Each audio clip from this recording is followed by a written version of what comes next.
From the Cardinal Television Studios, I'm Caitlin Murphy, and this is your Fisher News Brief.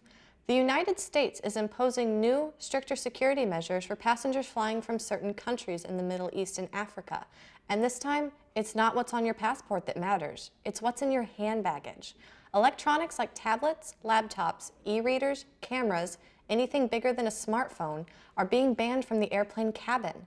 They have to be packed along with luggage in the hold. The restrictions apply to direct flights from 8 named countries, all with majority Muslim populations. CNN's Richard Quest reports from Kuala Lumpur with more. The new regulations have taken the airlines affected completely by surprise. One top airline executive said it was extremely unfair and that airports in the Gulf followed the most stringent security requirements. It'll be the Gulf carriers, Qatar Airways based in Doha, Etihad in Abu Dhabi, and of course Emirates in Dubai that will feel the full force. Emirates flies to 11 cities in the United States, including up to 5 daily flights to New York alone. And many of those flights involve the A380, the super jumbo. And now Emirates, like the other carriers, will have to tell their passengers to check in their larger electronics. And for most passengers transferring over the Gulf, that will mean checking those in a long way from the point of transfer, at the original point of departure. It'll mean passengers being without laptops, Kindles and e-readers for many hours as they make their way to the United States. And the airline executives say they've absolutely no reason to know why this new regulation has suddenly been introduced. They're waiting for more information from the United States. Until then, they have no choice other than to follow the rules. Richard Quest, CNN, Kuala Lumpur, Malaysia. Today kicks off a blockbuster week on Capitol Hill. Several major events will test the mettle of the GOP majority and their relationship with the Trump White House.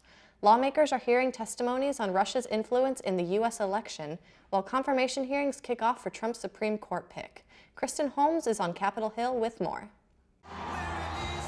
President Trump parachuting into Louisville Monday night for a campaign rally, giving him the chance to boost morale among supporters and change the message after a wild day in Washington. Thursday is our chance to end Obamacare and the Obamacare catastrophe and begin delivering the reforms our people deserve.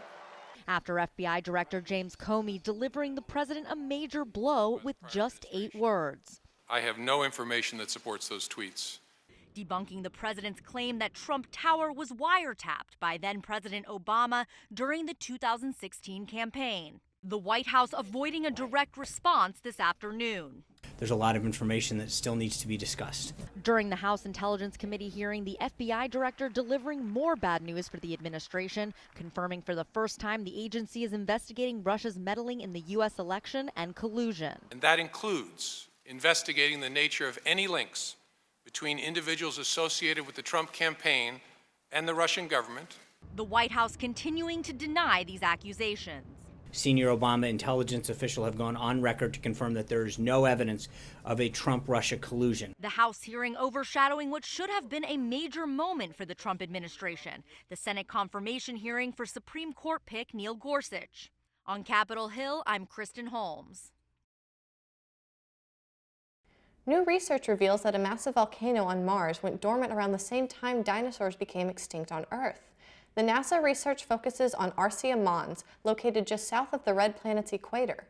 NASA says Arsia Mons produced a new lava flow at its summit every 1 to 3 million years during its final peak of activity. It went dormant about 50 million years ago, which is when dinosaurs became extinct. The research was published earlier this year in Earth and Planetary Science Letters. Only Ellen DeGeneres could turn a trip to the emergency room into a funny story. The talk show host told her audience Tuesday that she dislocated her finger after she tripped and fell. DeGeneres said it happened after a dinner party, and 2 glasses in, when her dogs came to meet her, she tripped and fell into a door. The host says she'll be just fine and joked that she even invented 3 new curse words that day. That's all of today's headlines. I am Caitlin Murphy for Fisher News Brief.